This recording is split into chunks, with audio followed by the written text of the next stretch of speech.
Okay. So if you're here because you are here to be in the Interconnected Systems Framework West Coast Party, enhancing multi-tiered systems of support, integrating student and mental health and wellness through systems and data and practices. This is our town hall, January 26th. We are culminating a 4-month series together. We're incredibly excited to have some of our faculty joining us today. If you're just signing on and if you're just signing in, we welcome you. And we encourage you to put your name and your role and your location into the chat box so that we can get to know each other. Welcome, Brad from Oregon. Good to see you. Great. Okay. So again, we are incredibly I'm going to say excited. I am excited. I'm excited. We're incredibly excited to have this town hall. Personally, I've never actually been to a real town hall, but the title sounded like it's kind of what we wanted to do, which was to bring faculty from all of our sessions, module 1, 2, 3, and 4, together to discuss interconnected systems framework, systems, data, and practices together. And then to answer some questions. So that Q&A box is going to be really, really important for you, especially if you've had a question that's been lingering, if you had something that, you heard Kurt say last week that really resonated, or you heard Vivian say a couple months ago that you have some questions about, please put it in the Q&A. And if we're not responding to it, it doesn't mean we didn't see it. It means that we're holding them or harvesting them until the Q&A portion of today. Okay, welcome. I'm going to tell you a little bit about the MHTTC network in a second. We are funded by SAMHSA, the Substance Abuse Mental Health Administration. SAMHSA is the Substance Abuse and Mental Health Administration, and we are the Mental Health Technology Transfer Center Network. And while we are incredibly grateful to be funded by SAMHSA, all the views and opinions that are expressed by both the speakers and myself are of ours and ours only. So I mentioned that we're part of the MHTTC network. Again, I'm Lee Orev. We have not met. She, hers. I'm the school mental health lead for the Pacific Southwest region. We're that green region in the lower left-hand side, and we serve the school mental health workforce of the Pacific Islands, Hawaii, California, Nevada, and Arizona. I'm here with my colleagues today in Region 10 Northwest, and they support, Kelsey and Megan and team support the school mental health workforce of Idaho, Alaska, Washington, and Oregon. So that's why we've been calling ourselves the West Coast Party. We've been collaborating since MHTTC inception in 2018 because we are the West Coast. And we welcome any of you, if you're coming from other MHTTC regions. I saw Illinois, I saw other regions, other states. If you're coming from any other state, we welcome you. And we also are totally here for you if you want to be connected to your region, your regional center. Okay. Great. Okay. So you've been noticing that because I'm excited about today and because there's a lot going on in the world, that I have been talking a little bit fast and needing to slow down. And this slide is the slide that helps me slow down even more. So I'm going to really invite you to, if you can, find some way for your body to be connected to some part that's connected to the earth, however you would like. So it could be, I just put both of my feet on the ground. I'm going to put both of my hands on my legs. And I want to take this moment, and you've heard this if you've joined us before, that we are doing land acknowledgements, not out of performance, but out of dedication to broadening our awareness and our accountability to the land that some of us occupy and some of us come from and are a part of. So we want to acknowledge that the Northwest MHTTC is out of the Smart Center and lives and works and learns on the land of the Coast Salish people and the Native people who call that part of the land home. And we at the Pacific Southwest MHTTC, we are based out of Sacramento, the land of the Nisenan people, and Santa Rosa, the land of the 8 Cahuilla bands, and Los Angeles, the land of the Tongva peoples. And I want to take a moment, if this is new to you, to in the chat box, to put something about the land that you live on right now that is giving you sustenance, something that's giving you a sense of keep going. It can be the food you're eating, it can be the water you're drinking. What's coming from the land that we're on right now that's giving you a sense of well-being and helping you move forward? And I invite all of the panelists to also put in warmth. Thank you. And please make sure that your drop down is to panelists and attendees so that folks can see you and learn from you. Warmth. Thank you. No, that'll be in our watershed, a space to walk and disconnect. The warmth of the sun and the earth we walk, water, community, the waterfalls of the Olau mountain range. Gordon, I hope I said that right. You can correct me if I didn't. Beauty and sustainability, picking up fresh veggies from a local CSA today. The ocean, never give up and roll with it. Let me tell you, if you've tried surfing, that is the lesson. The mountains surrounding us, border community. Trees and flowers, thank you. These are so lovely. Preserves to practice mindfulness. Yeah. So I'm going to take that metaphor of the ocean, and I'm here in Los Angeles, so I'm coming to you, and I know Vivian and Pamela are also down in Southern California. And the piece about surfing that's the metaphor for this body of work is that in order to ride the wave, you actually have to dive in it. You have to dive under it and in it in order to come up from it. And how many of us right now feel like we're either underwater or we're trying to come up or we're trying to ride. And the other piece about the analogy, by the way, I'm not a surfer, but I really did try for a period of time. The other analogy is that all of us in this ocean have to be mindful of each other and the space of each other in order to ride together, in order to ride in unison. And so today we get to talk about how to do that together. How do we both honor the land on which we walk, the people who we serve, and do it in a way that the systems and data and practices and all the acronyms that we use as school mental health professionals are tied to our core why, which is seeing and rehumanizing and witnessing people who are living in community and want to be in community with each other. So thank you for all of your contributions in the chat box. That was lovely. So this, as I said, this party is based on 3 dishes that we created with Susan Barrett and friends, 3 fact sheets on the interconnected systems framework, which is the partnership, the blend, I was trying to make another surfing analogy, but it wasn't going to happen. Maybe someone can help me. The combination between school mental health services and multi-tiered systems of support. School mental health and multi-tiered systems of support. So how do we blend practices and structures in order to create whole community, whole child, whole educator experiences in the schools that we create and live and run? And there are 3 webinars that go along with it. And then of course this series. So check those out. Okay. Lovely.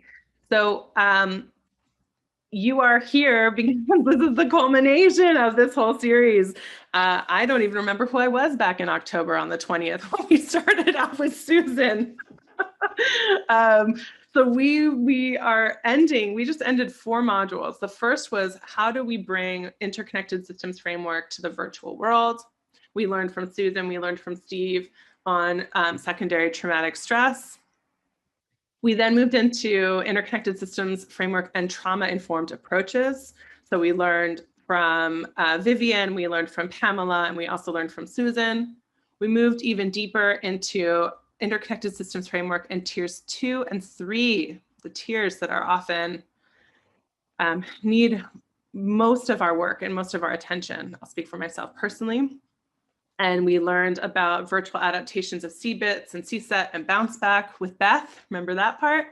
And also how to do that from assistance and team approach with Susan. And last, but actually not at all last, at the core and foundation of everything we do was centering equity in the conversation. And we did have to cancel Steve's second session, but we sent you a lot of resources. We're going to reprogram that. And then we had the ISF systems with Susan and Kurt. And we just finished our last session with Farzana on Thursday, racial violence and trauma in schools. So, Holly, I'm going to launch a poll right now, and I'm going to encourage you to just take a moment to let us know how many sessions out of this whole thing have you attended. If it's your first, put your first. If you did 1 to 3, you did 4 to 6, or if you did all of them. You know, there's no such thing really as an A+ student, but we'd give you like lots of Hershey's Kisses if we were in a training room together. And then, of course, we want to make sure which parts of the series did you go to. So some of you went to systems, some of you went to practices, and some of you went to both. So let's see where you landed.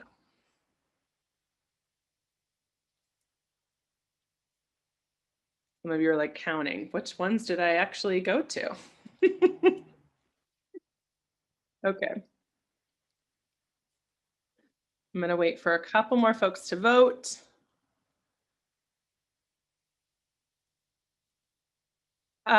Yeah, if it's true, if it's your first, you can put both, because if this is your first time, thank you, Emily. If this is your first time, then you're actually going to put both, because this town hall is a combination of both. Thank you. Thank you. Thank you. Okay. Awesome. I'm going to wait a little bit longer. And we will end the poll. I'm going to share the results. Okay, so many of you got to catch 1 to 3. Some of you got to catch 4 to 6 sessions. Okay, 5 of you in the house who went to every single one of them, or almost all of them. Amazing. And we see that a lot of you went to both, which is so much gorgeous learning, what rich learning to come at it from the systems and the practices lens. Awesome. Very helpful. Thank you. Almost last but not least, we know that some of you are totally new to this work and some of you coach this work. Regardless of where you are, the idea of this framework is that this conversation comes alive, actuates, feels nourished when it's held by a team. So I'm going to actually ask you a second question, which is how many of you got to attend virtually as a part of a team? How many of you know that you went to sessions or you were able to dialogue or attended as a team? And a team could be yourself and 1 person or yourself and 5 people. So please feel free in the chat box to let us know, yes, I was part of a team, or I got to attend part of a team, or no, I was on my own, but I maybe plan to bring it back to my team. And this is helpful for our panelists to also see. So I'm going to repeat that ask one more time. In the chat box, please let us know, have you been a part of this learning, even if it's just today, if you are either a part of a team or if you're on your own? Okay. Okay, so we have a lot of our on our owners. I promise not to sing the song that I'm thinking in my head. Starts with on my own. No, okay. Okay, so a lot of on my owns, which is really helpful for us to hear, because that means that Vivian and Pamela and Susan and Kurt, it will be really helpful in our dialogue today to coach a lot of the folks on the line for how to bring individual learning to team planning and to strategic planning. All right.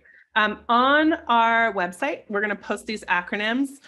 Anytime, I'm going to encourage the panelists to not speak in acronyms as much as possible.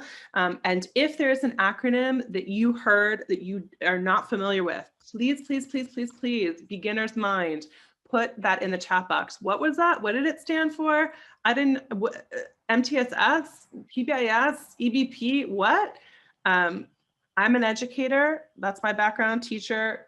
I had to learn the speak of the school mental health world, had to learn the triangles, and probably vice versa. So let's be patient and loving and slow with each other to make sure that we really are speaking the same language so that we can actually do the radical work of systems improvement that we're all here to do. We're going to turn off the PowerPoint and we're going to turn on our screens for Kurt and Vivian and Susan and Pamela. Hi. Hi. All right. So before we all get started, I want to just say one last thing to the folks, our audience in the room, our community in the room, which is that the idea is that we're going to have a conversation right now between each other, and then we're going to invite you with your questions and answers for back and forth. So please, that's why if you do have a question, please put it either in the chat box or in the Q&A so that I can track them, so that I can then bring them to this esteemed panel of speakers today. All right, so happy that you're all here. So we want to take a moment before we even start. We want to take a moment that it is January 26th. We are swimming in this world of COVID-19, of deep loss, of schools navigating months of virtual, some hybrid, some back and forth life. There's so much going on for us, especially as school mental health leaders. And so I just want to, we're excited for this conversation for sure, but I also want to acknowledge that I'm human, you're human, we're all dealing with a lot. So I'm going to invite us to introduce yourself, your name, role, location, pronouns, what brings you to this conversation, and then what's one thing you've been doing for your regulation lately? One thing that is supporting you to continue the work. So we're going to go Kurt, Susan, Pamela, and then Vivian. So Kurt, go for it. Thanks, Leora. Welcome, everyone. It's great to be here. Kurt Hatch, he, him. I'm in Olympia in Washington State, and I work at the Association of Washington School Principals as one of the associate directors, and I'm really happy to be here. What I've been doing for regulation lately is actually just trying to spend some no-fail fun time with my family, and that's really been energizing me. It's been a lot of fun. Welcome, everybody. My name is Susan Barrett, she, hers, and I work for the Center on PBIS. I am located in Sonoma, California, which is an incredible place to be. I completely geek out on this notion of reorganizing and reimagining the system at large so we can build a better future for everyone in it. Kind of a utopian goal, but we'll go for it today. And I have been taking some amazing, I guess we'll call them hikes, because I guess if you sweat when you walk, it's called a hike. And having a lot of fun with my husband, taking really long walks up to this, this beautiful view of Sonoma County and all that it has to offer. So it's really great to be with you today. I'm Pamela Vona. I'm with the TSA for Resilience, Hope, and Wellness in School. It's out of the University of Southern California. Oh, my pronouns are she, her. My work used to really focus on Tier 2 systems of support, specifically those related to trauma. But as I've become more interested in creating trauma-informed school ecosystems, much of my work has moved toward engaging with our frontline educators and supporting their practices. As someone who lives alone, I've really had to connect with my loved ones in new and interesting ways. I've realized, just how much those moments, even if they're quick, they matter so much. So going to friends' houses and staying outside, but being able to connect with them has been essential to my well-being. Hi, everyone. Good afternoon. My name is Vivian Villaverde, and my pronouns are she, her, hers. And I am a clinical associate faculty at USC, and I'm also a program specialist at the TSA Center for Wellness, Hope, and Resilience for schools. And so I work closely with Pamela Vona. And by training, I'm a school social worker. So my heart and passion is with schools.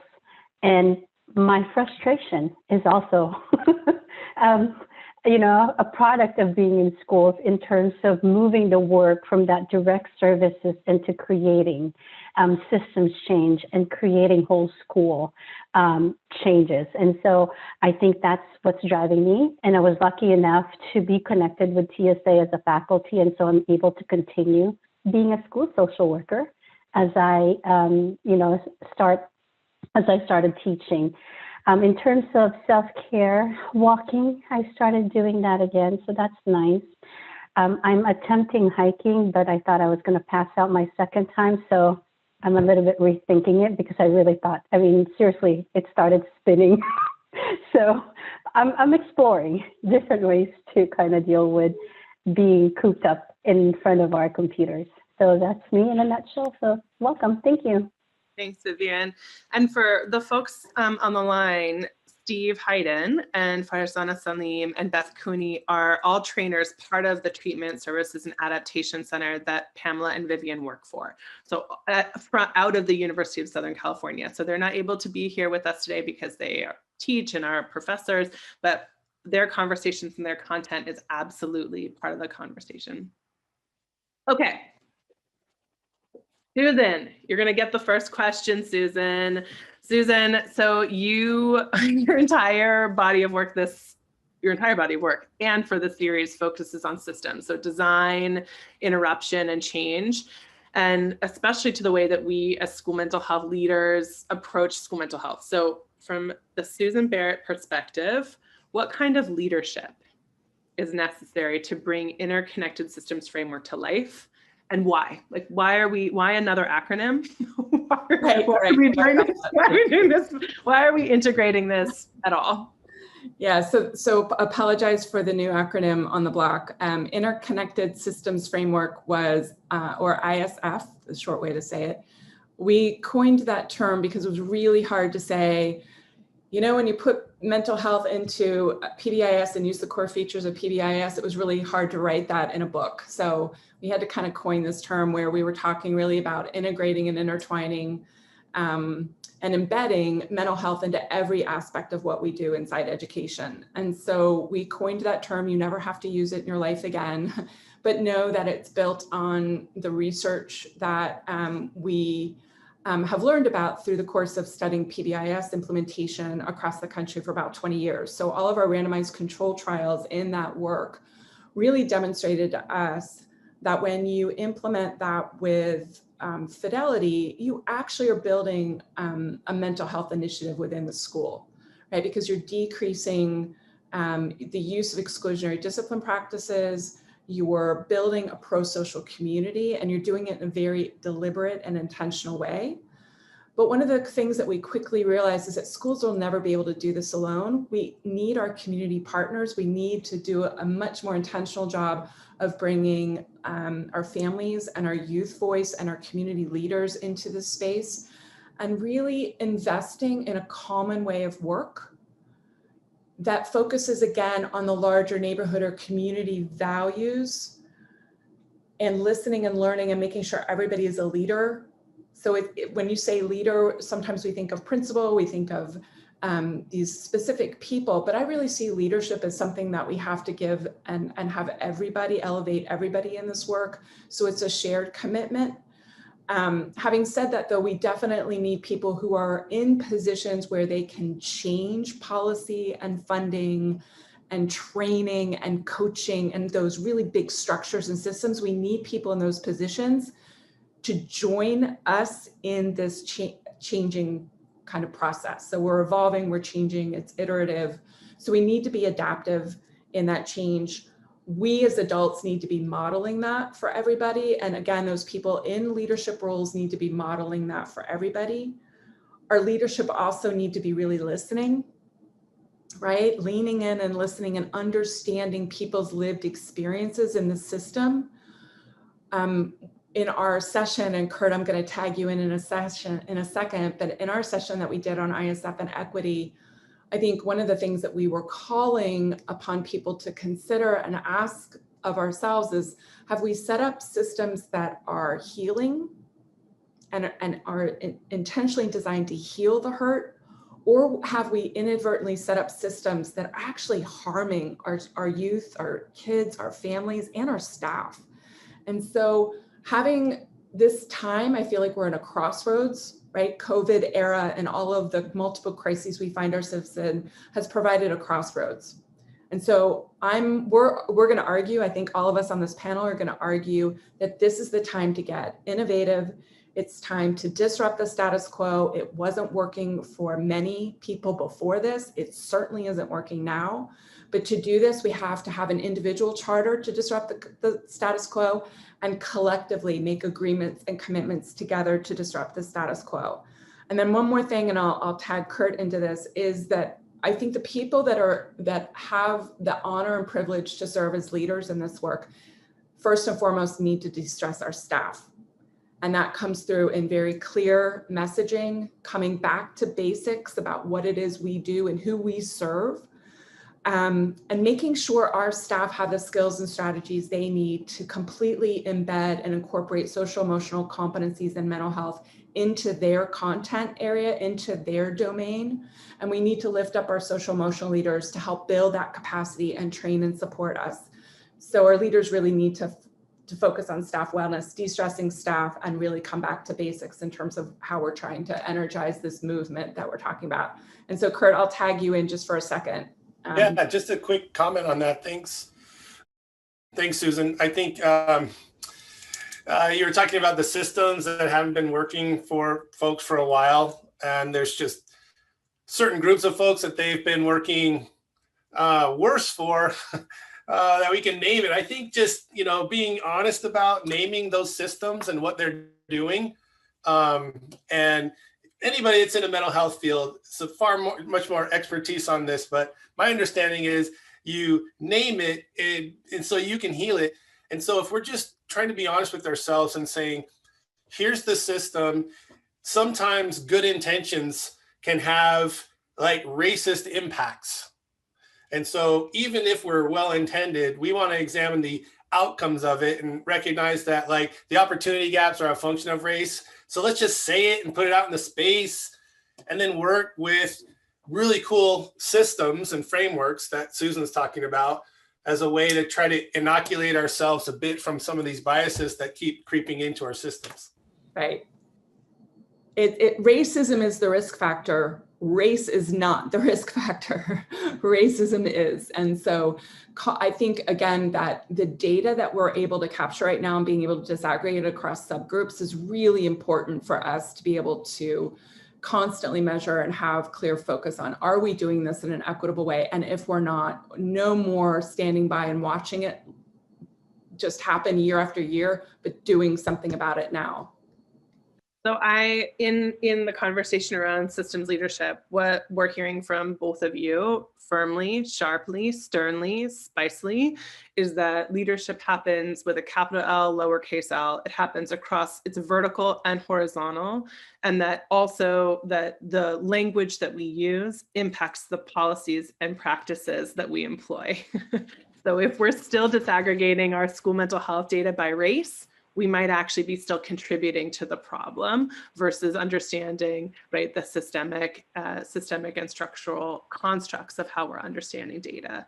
The other piece that I heard you say, Susan, is adaptive leadership. And that piece in a virtual world has never been called up on more from than now. And we had specific sessions, Pamela and Vivian led us in specific sessions on, we're in like month 9 or 10, I don't know, of COVID-related virtual learning. And so Pamela and Vivian, I want to turn to you as researchers and as trainers.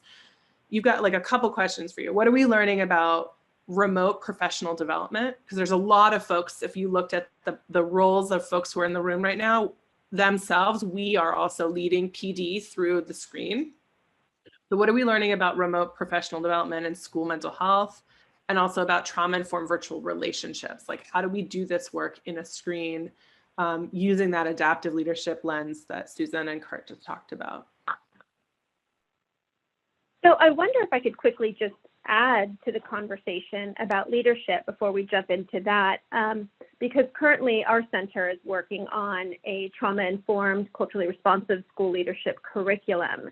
And what I'm hearing is that there's so much alignment between this interconnected systems framework and all of the values and principles of trauma-responsive work. And to echo Leora, what you just said, so much of that work is the democratization of power and using a servant leadership, adaptive leadership model to allow others to empower others, whether it's any staff on campus, also the students, also the caregivers, to feel empowered within the school and community system. And so I just wanted to echo that, how much alignment there is between our trauma-informed principles and the work that's happening in this interconnected systems framework. Vivian, I'll let you talk about PD and then I'll hop in after you. So in terms of the professional development, I think that in terms of formal research, that is a lot slower to come. There are, active grants that are out there right now. I have to say that there's been an influx of requests for proposal in terms of monitoring professional development and monitoring the needs of our teachers, educators, and staff as well, in terms of how they're dealing with the remote challenges and the burdens of being at home and doing all kinds of things, and how we could support them and how we could support their well-being as well.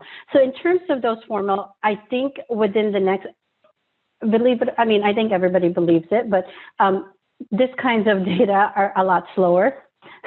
It takes a long time to kind of gather all this kinds of evidence and data, and to actually also reaffirm some of the findings that they have. But there are a lot of anecdotal sort of information and articles and releases that is being provided. So one of the things in terms of professional development for our teachers, our educators, as well as some of our counselors, is looking at scaffolding it, and looking at what are the, how prepared are they for the crisis. And I think this is very much aligned with the multi-system tier of support, as well as MTSS, and understanding what are our priorities, where are the more, what are the needs.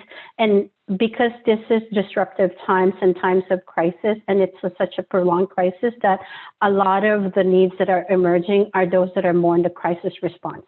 And so I think including psychological first aid was really important in the way that you looked at it, and then looking at building and scaffolding with skills that they could utilize on a day-to-day, communicating with students, looking at the remote, the Zoom or remote platform, whatever platform that they're using, and looking at cues and risk factors such as observing behaviors, creating safety symbols, and things like that. So I think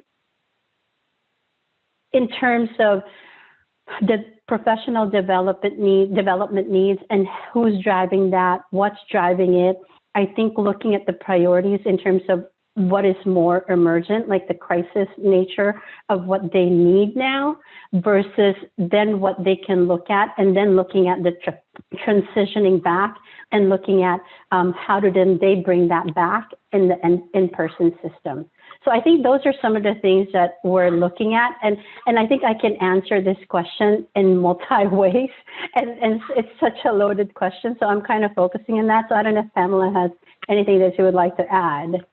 Yeah, I do think there was recently published one empirical study. And I think, in fact, I think Megan Lucy, who's on this call, was one of the authors.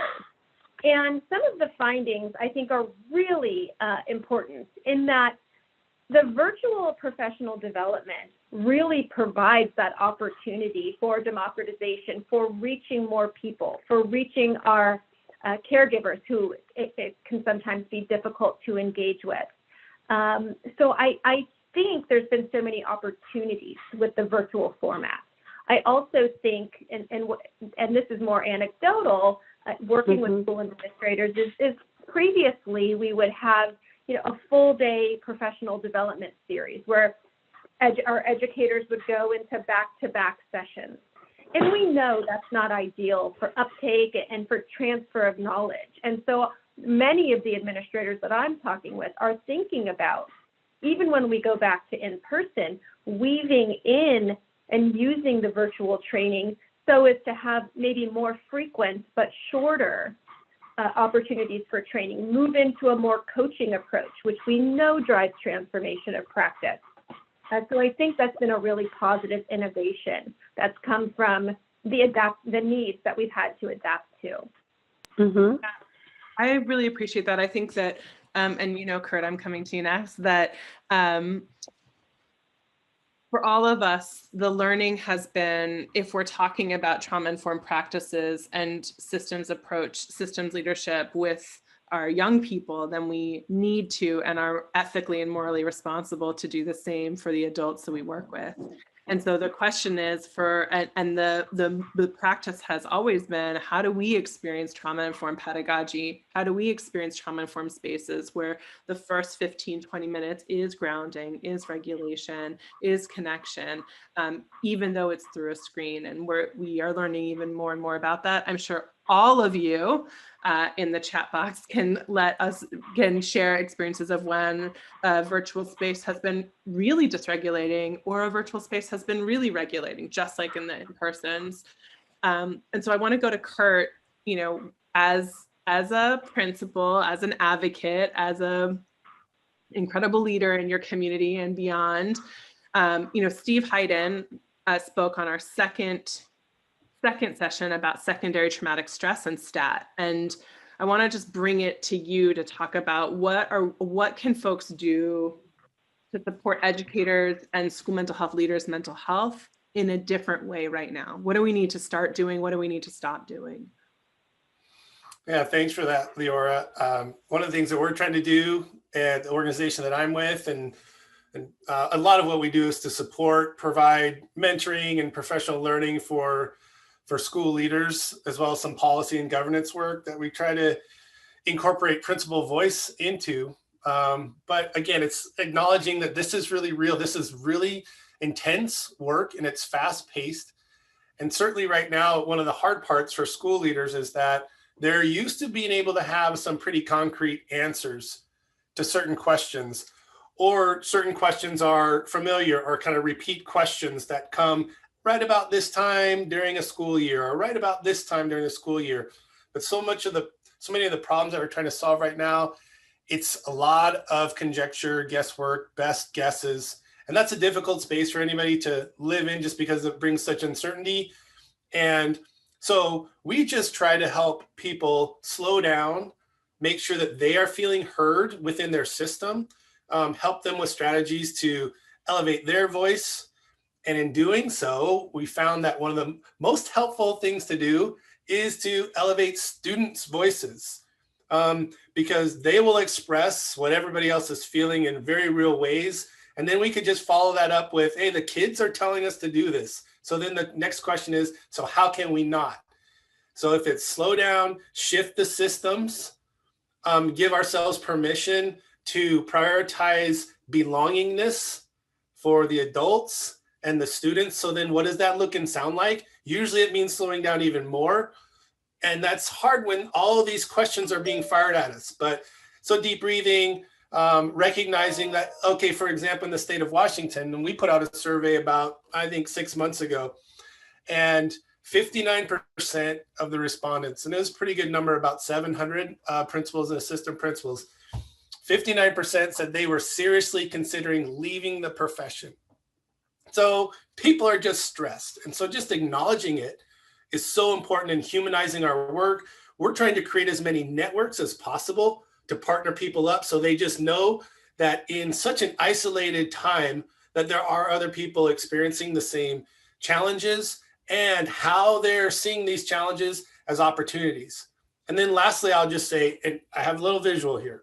So this hourglass, so we use this to help people kind of conceptualize a lot of things. One is the principalship in and of itself. And I'm not saying that principalship is any more important or less important than any other spot in the field of education, but it's unique.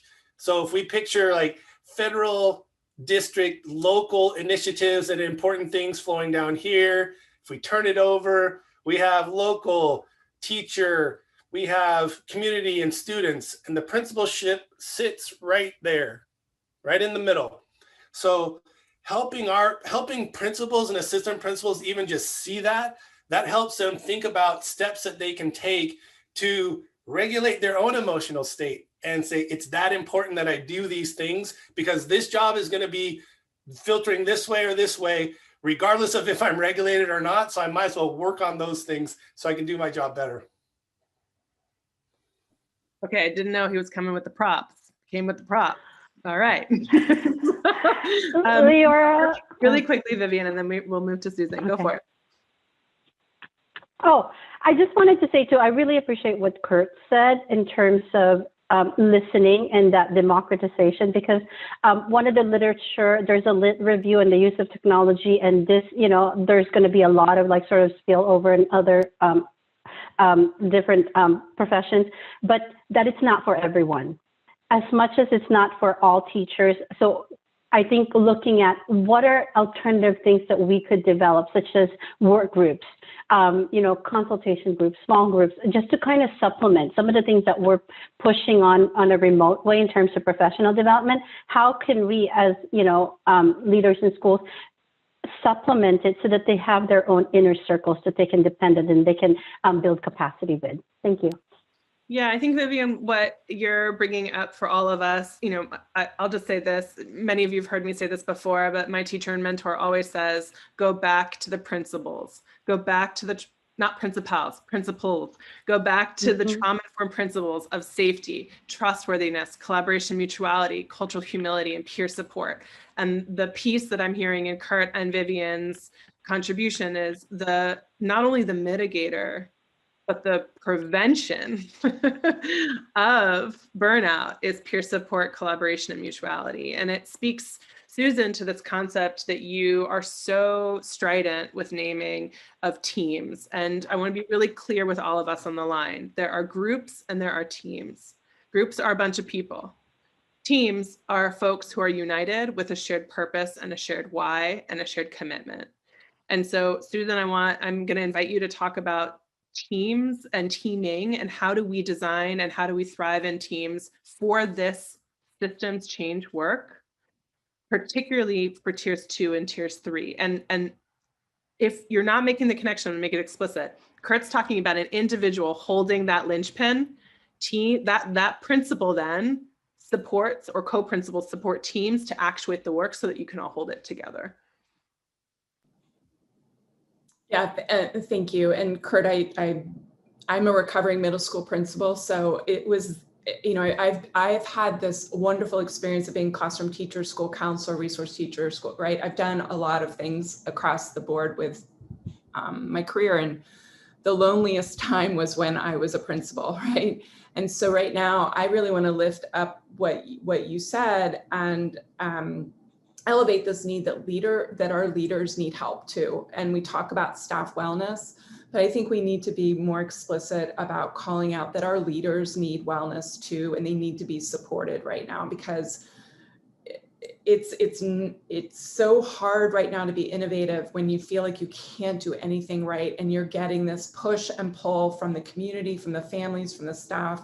It's coming everywhere. So I just want to lift up the fact that we need to do something deliberate and intentional to feed and nurture and support our administrators in this work. So let me call that out.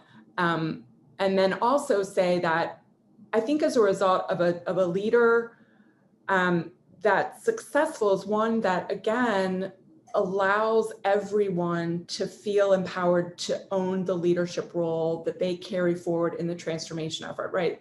We're all talking the same thing. Teams are the backbone, I think, of this transformation, and having the right people at the team that represents your community and lifts everyone up to be able to feel like they are contributing, to feel like their voice is heard, to feel like they can be empowered to say, I think that's wrong, let's do it this way, or challenging one another in that space, to your point, is part of a well-functioning and organized team. We talk in ISF about efficiency and effectiveness and making this iterative. And so I want to call our attention to the fact that we sit in a lot of meetings, and we are overwhelmed with the time that we spend in those meetings. And too often we're spending that time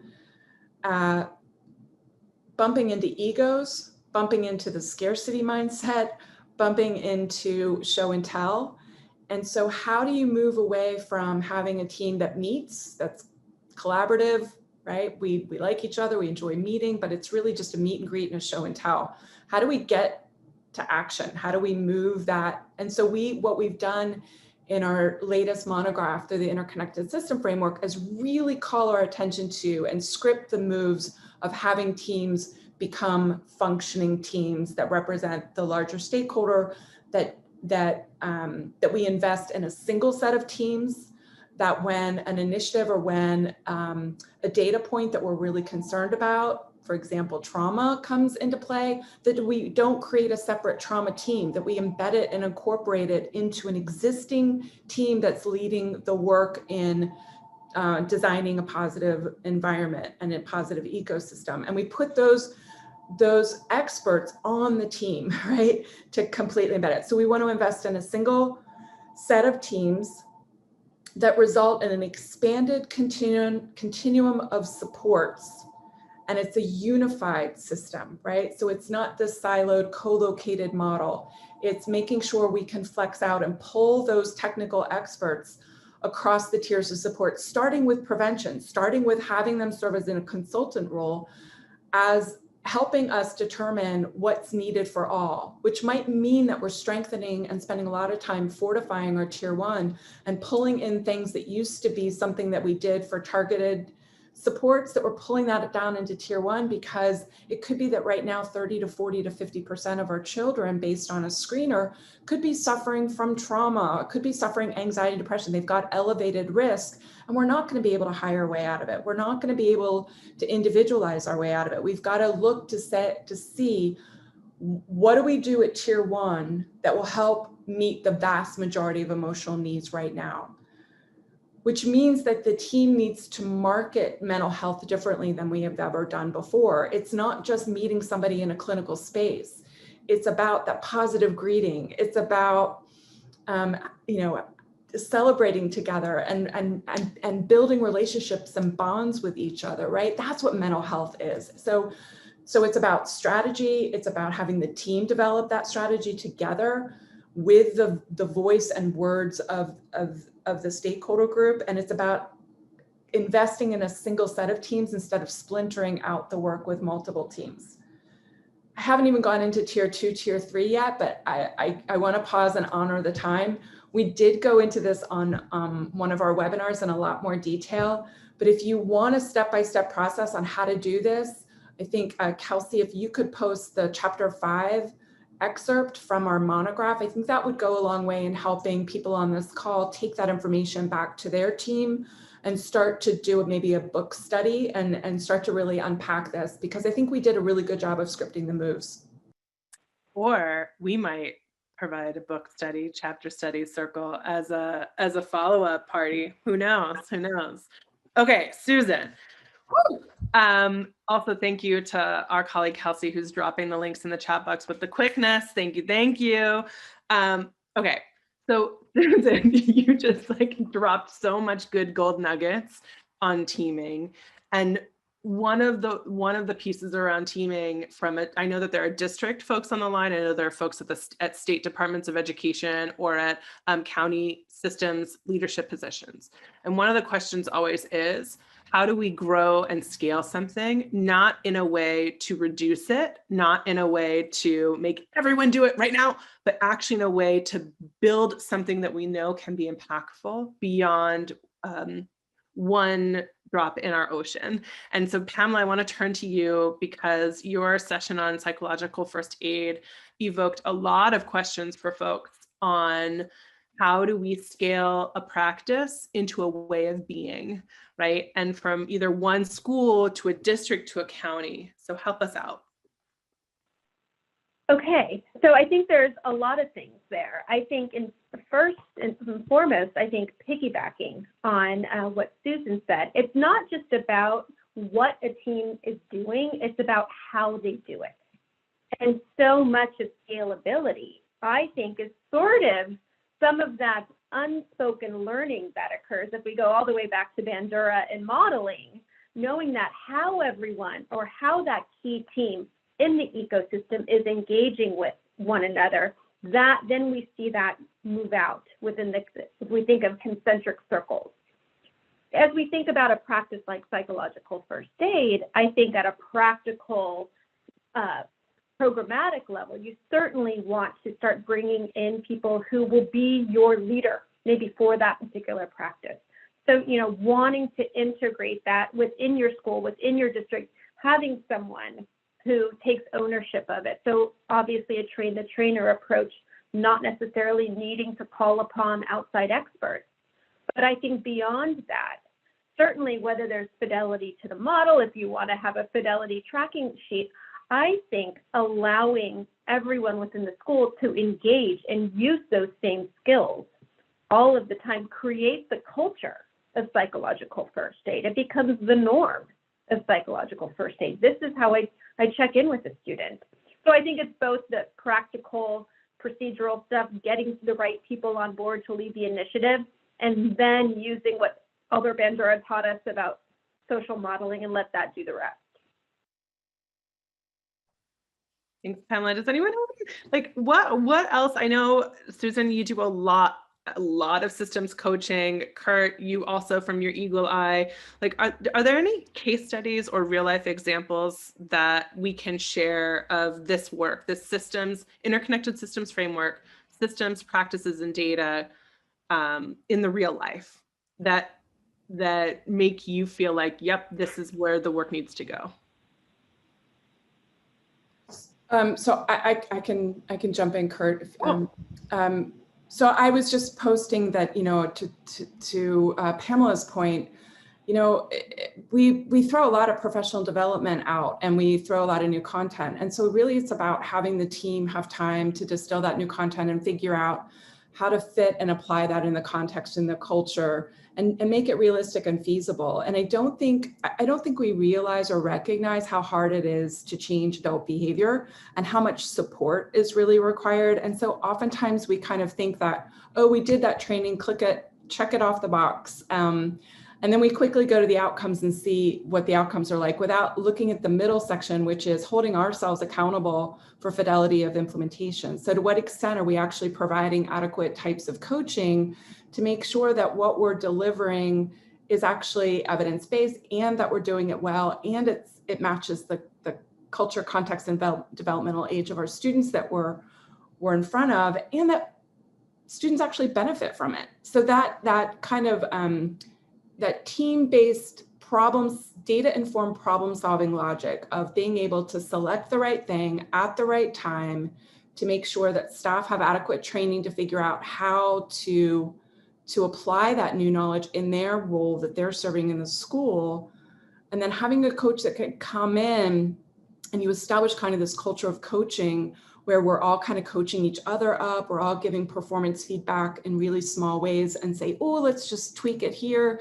And then reach fidelity and then look at impact for students, right? So it's that delivery that needs to change. And I fear that we're not going to be able to get staff out of schools in the next year to 2 years, and they're going to need so much coaching support.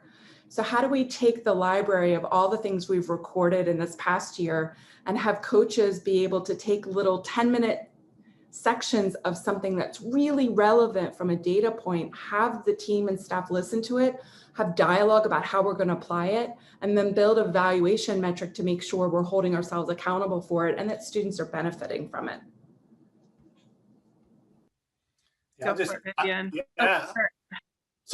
just add, just to put emphasis on the word coaching that Susan is talking about and how critical that is for systems to have coaches, whether they're instructional coaches for teachers or improvement coaches for leaders, because so much of what ISF is a guideline, and also PBIS resources that have the tiered fidelity inventory. And it's really so much about the science of improvement and implementation that coaches can help with so much. And one example that I use is, we're talking about maybe traditional PD that people might attend and they might get their binder, then they might bring their binder back and the binder goes somewhere and they have these great intentions to implement the binder and whatever's in it. But just professional learning in and of itself, there's only about a 5% chance that whatever somebody went to is going to get implemented. Even if it's really good PD, professional development with modeling, also 5% chance of implementation. Professional development with modeling and practice during the professional learning, 5% chance of it being implemented. When we infuse coaching, because then we're talking about, hey, how's it going while we're actually implementing this? 95% chance. So I just want to give some emphasis on the notion of investing in coaching and training people in ways that help with the implementation part of things. I don't know if you want me to just give an example on how psychological first aid, how we did it at LA Unified and how we embedded it. So I think in terms of practice experience, when we first started it, there are multiple steps that were taken. They started embedding psychological first aid into the policies as well as the crisis and safety plan for the district and then for each of the schools. So simultaneously then the mental health staff or the support services staff were trained on it. And as we were training the support services staff, the crisis response teams are being formed from a district level and also the local ones within the schools. And so then those staff are then bringing it back to their district or bringing it back to their schools. And then they were training their coworkers on it. So then this was happening year after year. And so it was embedded in whatever infrastructure that they had, that they have for their crisis responses, and then embedded as well as in their yearly training and review of school protocols and things like that. And this happened, I think I was there for about 10 years and every year we did not let up. We were doing it yearly, so then it becomes something that's expected and it's just built into the multi-layer infrastructure of the school, from policy protocol as well as practice and review of the practice yearly. So that's my experience of how we were able to really embed it. Thanks, Vivian. And for the non-acronymed folks in the house, LA Unified is the Los Angeles Unified School District, which is actually the size of many states in the country. Thank you, Vivian. Okay. Leora, can I just jump in real quick? I have a really good practical example just to build on what Vivian was talking about. Fauquier County, Virginia incorporated first aid training into their professional development academies. And they took it a step further, which I thought was brilliant. Once you went through that training, in order to really kind of have a marketing campaign, you got to wear a purple lanyard around your neck. And so that way it was very visible to everybody that you are now committing to be a first aider. And that what that meant was that you are there for someone to if you needed help, because and this was all part, it incorporated youth voice in terms of what they needed. But I just thought it was a brilliant way of saying, yes, I got trained. Yes, I'm here for you. It was really explicit. And they got additional coaching and they got really clear boundaries on what their role was in terms of, I'm a first aider, but I only, there are parameters on what I can do because I'm not actually a trained clinician. And so I thought Fauquier County in Virginia just did this tremendous job of elevating it and making it part of the entire system and making sure that everybody knew that there was somebody in the school that was looking out for them. And they were going to grow to make sure every staff member in the system would carry around one of these lanyards. So everybody was committed to being a mental health ambassador. Susan, I also feel like that example would allow someone who is trained in psychological first aid to have boundaries about when they want to wear the lanyard for signaling and when they also want to take it off for not being able to be of capacity and of service. So it's a both and, right? Being signaling and signaling. Okay, we are officially at our Q&A portion, colleagues. So for participants in the room, I've got 3 questions that are queued up already. One about communications, one about equity, and one about screening in a virtual world. I want to take a moment because we have now been at around 45 minutes of really rich discussion. Just want to take a quiet moment and invite the 65 folks in the room in the chat box, panelists and attendees, to put one thing that you heard that you want to remember, that you want to hold with you, or that felt very affirming. It can be, I felt affirmed, I felt acknowledged, or I was called into something that struck you. So it's usually the thing that someone says where you go, oof, or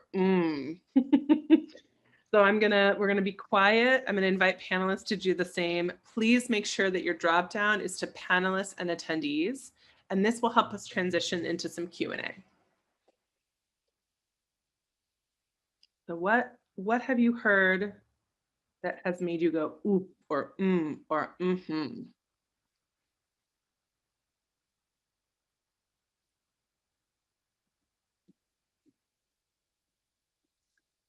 Okay, compassion to our leaders, wanting to elevate student voices, confirming that coaching is impactful. There are teams and there are groups. I currently feel like a small part of many groups. I hope to join a team soon. The high percentage of success of coaching in doing professional development, the common way we work.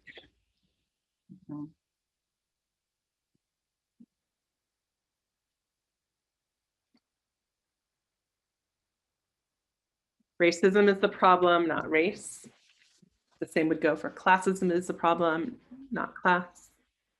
Heteronormativity and sex and homophobia, transphobia is the problem, not sexuality. Yeah, great. Get a couple more. Pause moment. The time to roll your shoulders too. I'm going to watch you, Kurt and Pamela and Susan. There you go. Okay. The visual of the role of the principal was perfect, Kurt. Yeah, you are now going to be known as whatever that thing is called. Okay. Let's go back to the basics during these times. Yeah. Okay. So speaking of what Sonia just put in, back to the basics, we're going to move to some questions. And there are two basics to our work. One is communication and one is equity. So I want to go to Kurt and Susan first, maybe a little shorter, around communication. So we are in a crisis and we're in many crises, and oftentimes the way in which we communicate now in the words, in the words, in the not words, right? Oftentimes not communicating is communicating itself, can sometimes exacerbate harm. And so knowing that partnerships are inherent to interconnected system frameworks to thrive, to school mental health to thrive. Talk to us about the language that you're finding useful, tools that you're finding useful, and ways to build partnerships in these times. Susan, you want to go first? Yeah, I'll go first. Thanks, Kurt. So I'll be really brief, right? I think our bandwidth right now for everybody that's living on Earth is very limited. And so I think making things really short, concise, scripting the moves is really important. I think that in this virtual landscape we find ourselves in, I've been really amazed at the bonds that have taken place in virtual communities. People that have never met face-to-face are bonding if we give them the space to come together and lean in and listen and be seen and be heard. I also think that there's this communication feedback loop that we have to really be holding close to us. I know that we've got some really best intentions right now around changing policy, changing practice, but I think we need to practice and policy need to go hand in hand, and those feedback loops need to go both ways. I think sometimes we put in policies that are harmful, and we need to know that right away, and we need to fix it right away.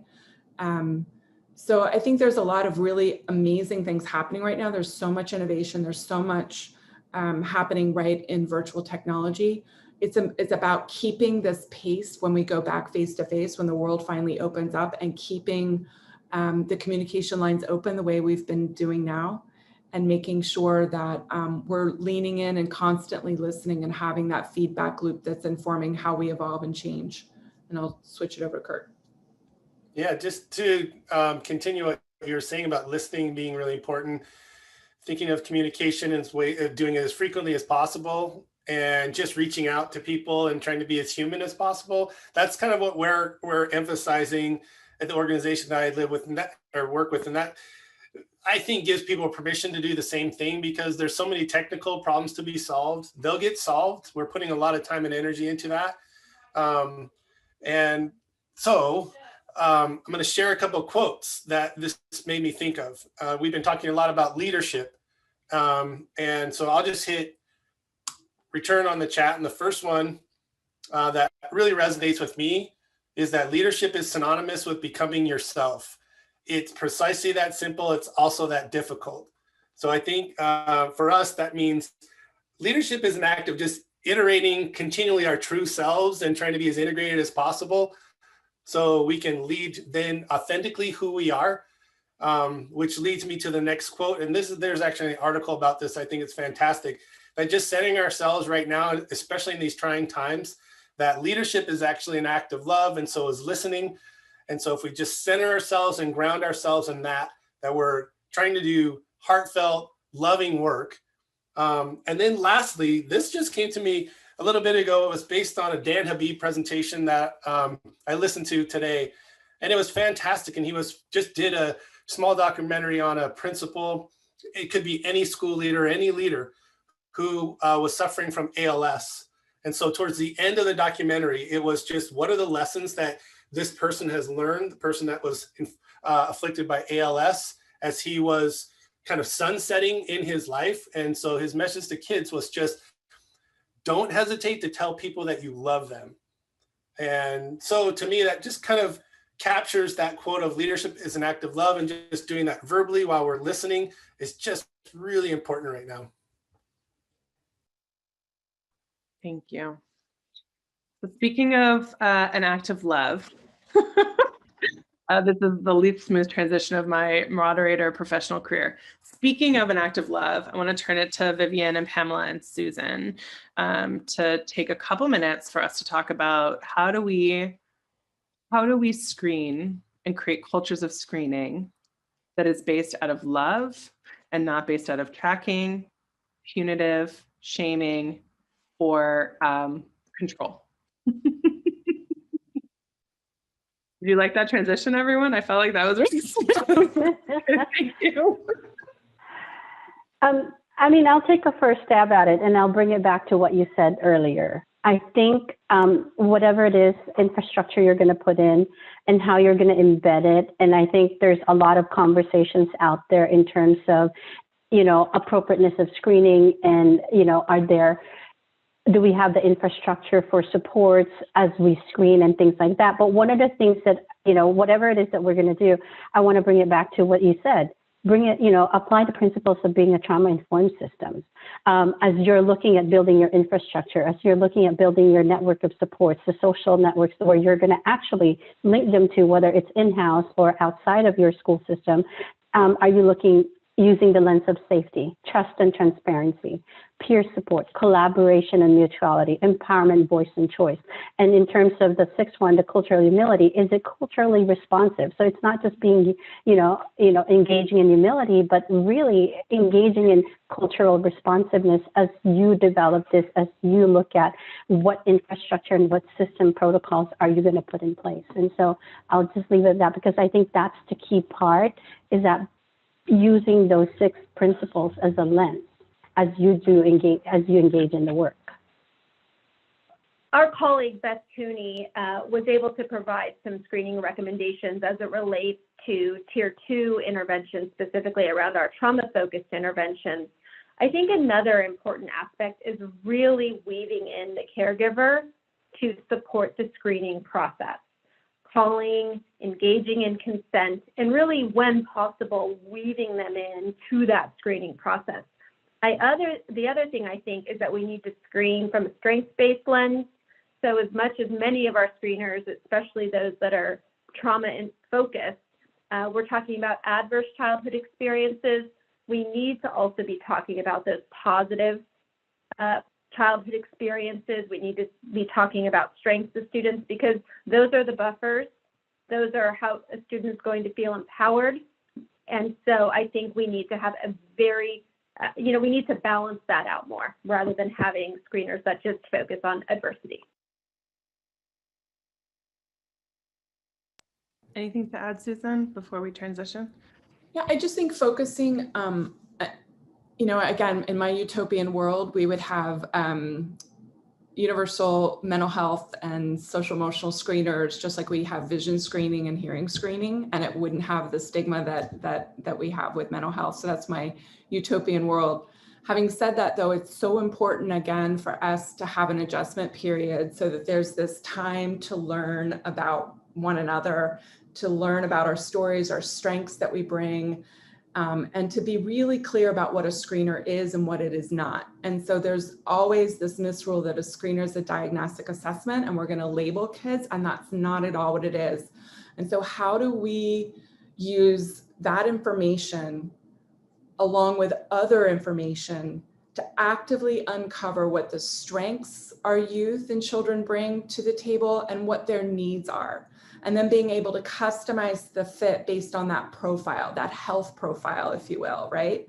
And making it, again, having the people that we are providing that programming for be part and participating in how we find out about them. So the I'm Determined website in Virginia has amazing resources for being able to uncover all the story of our children and our youth, the story of their strengths and their preferences. And so I think if we can focus on an adjustment period where we take time to do that, we're going to get so much better idea of what we need to do to increase the likelihood that they're successful, because we should never let kids fail before we respond. We should be actively pursuing and uncover what their strengths and needs are and program around them from the very beginning.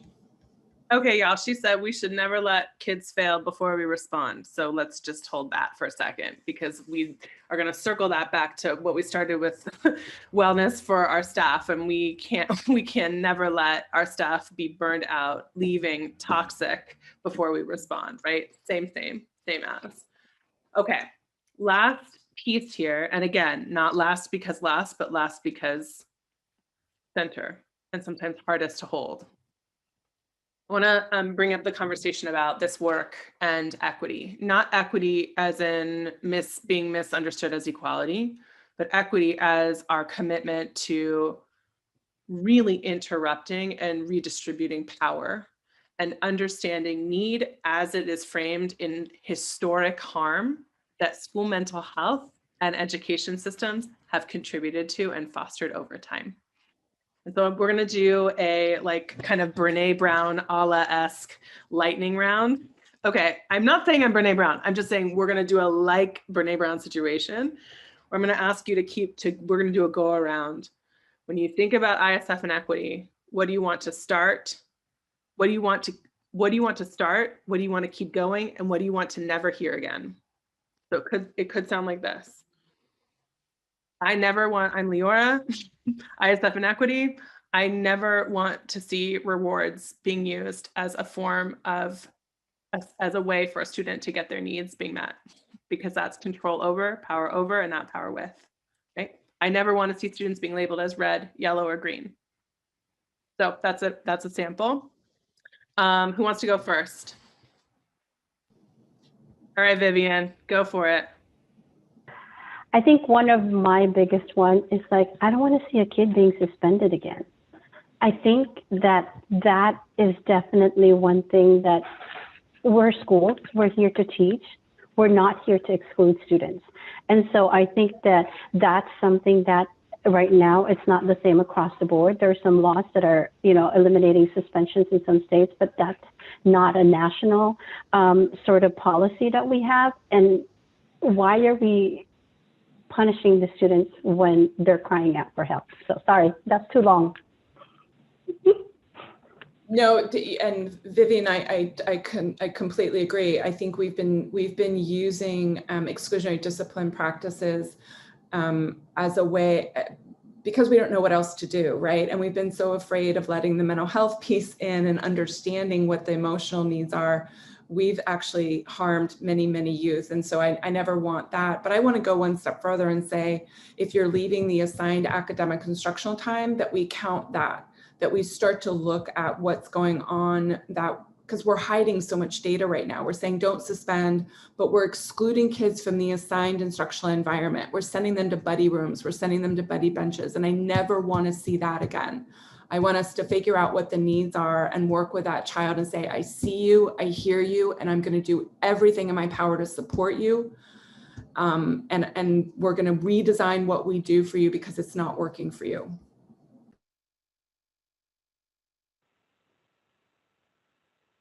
I would like to see cultural responsiveness move beyond tell us about holidays and food associated with your culture, and really dig in to the resilience of cultures, those opportunities to foster a collective agency within a culture. So I really think we need to deepen our understanding of cultural responsiveness.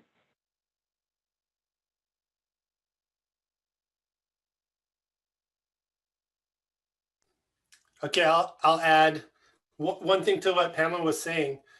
I would like for the field to start using the term racial literacy rather than multicultural education, rather than equity, even rather than cultural competency, even though there's great books written about that, because all that language just circles around the topic of racism and never really hits it. And maybe just being literate on race, you know, educators can understand what literacy means. So if we use the term racial literacy, it might be a little bit more better entry point for people just to learn about themselves, whiteness, microaggressions, bias, etc., part of racial literacy.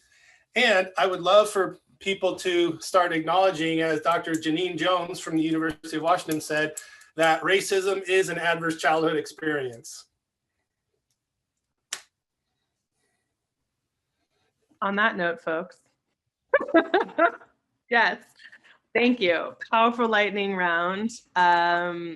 I just threw in the chat box, Kurt, to what you just mentioned, that the Black Emotional Mental Health Collective, which some of you have joined us for learning on, social emotional leadership, is asking us to use the term social justice mental health literacy to frame it clearly.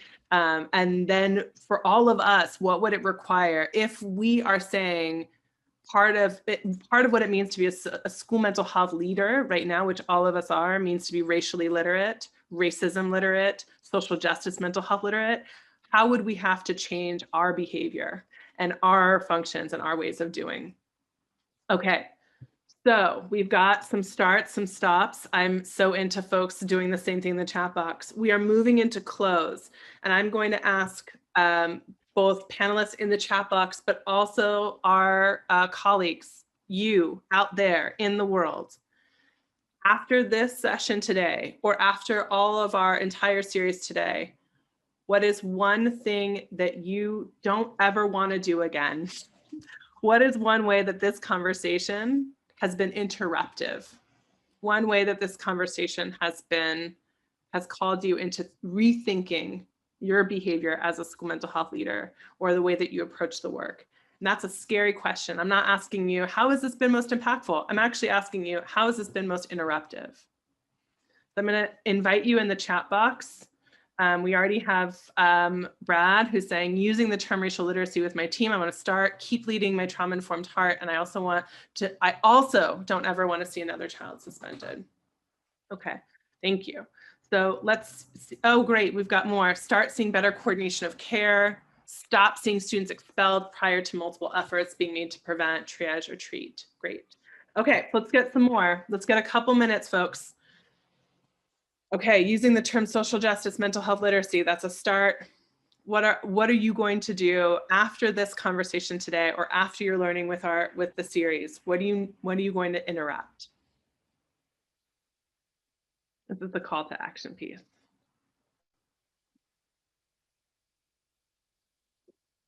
Get some more. Let's get some more.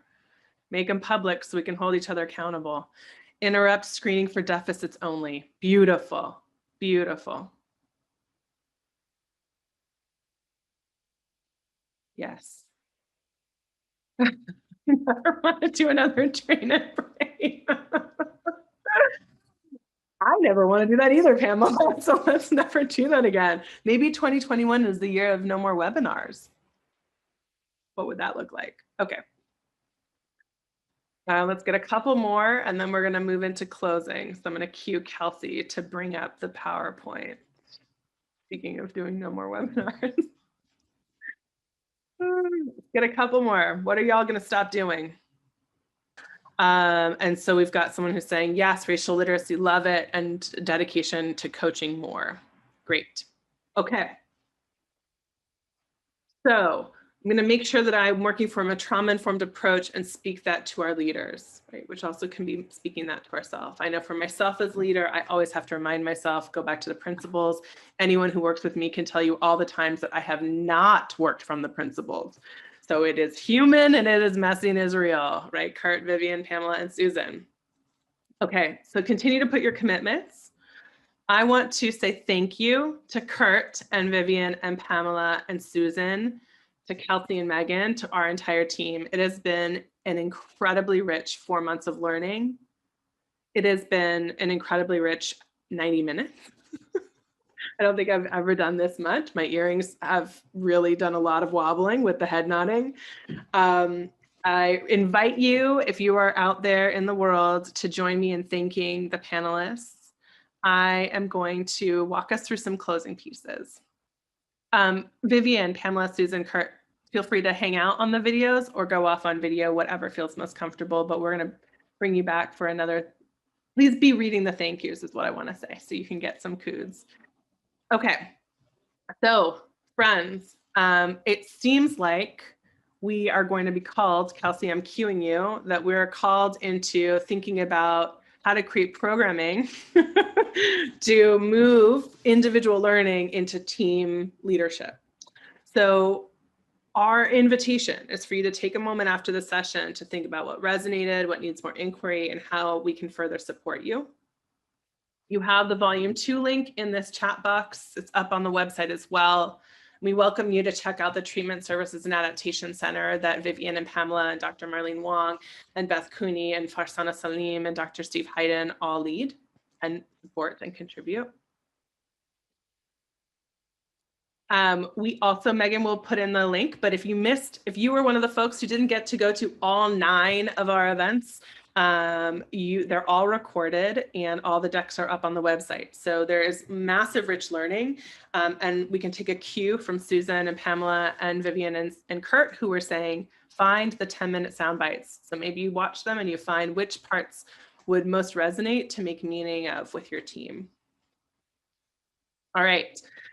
Megan, I'm going to ask you to put this link in the chat box too. So if any of you are like, ooh, I am ready on the MHTTC learning train, let's do it.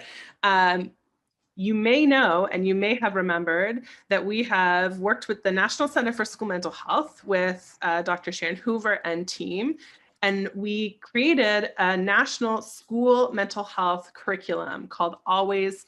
And we're creating a learning series on that curriculum called Always and Now. So based on the quality indicators of school mental health, what should we always be doing and what should we especially be doing in the time of COVID and virtual learning? Starting, it's super tiny font, you can't really see it, but if you click on the link that Megan put in, there's an 8-part series starting in February.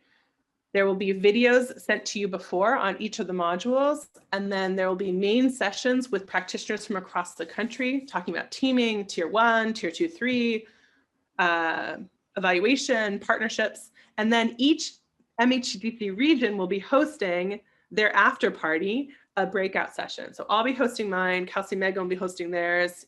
Wherever you are in your region, you'll have your own to connect with your peers. Super rich learning opportunity. Check it out. Megan just put it in the chat box and we'll send it to you in the follow-up. And we really encourage you, really encourage you to attend as a team. Really encourage you. If you have any questions at all, this is our contact information. That's the Pacific Southwest. That's me, Leora, and my team, Livia, Oriana, Angela, you've met maybe, Yasmina's coming on next week, and we'll move into Northwest. Kelsey and Megan and her team at Northwest MHTTC, please let us know how you're feeling, what you need more of. I absolutely encourage you either in this chat box or email us and let us know, what would you like now?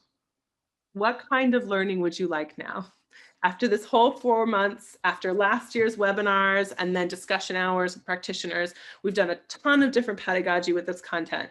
So what would be most helpful now? So feel free to put it in the chat box or let us know. You can email Megan. Megan just put it in the chat box. And I just want to do a massive thank you to all of you for your incredible, gorgeous, thoughtful teaching over the last 4 months to this entire virtual community. We're really grateful. Thank you. All right. We're gonna welcome you to transition to whatever you have going on in your life at 4:30 or whatever time it is where you are. I'm gonna invite Kurt and Pamela, Vivian, and Susan to stay on because we're gonna do a little debrief. If you do have a specific burning thing that you need to say to us, feel free to stay on or private message me. But on that end, have a beautiful, powerful, dedicated, resourced afternoon, evening, morning, wherever you are. We see you, we love you. We really do. Like, honestly, we really do. And know that you have the resources, both from the land and from the people that you care about, to get you through this moment. We're gonna ride the wave together. All right, everyone. Thank you.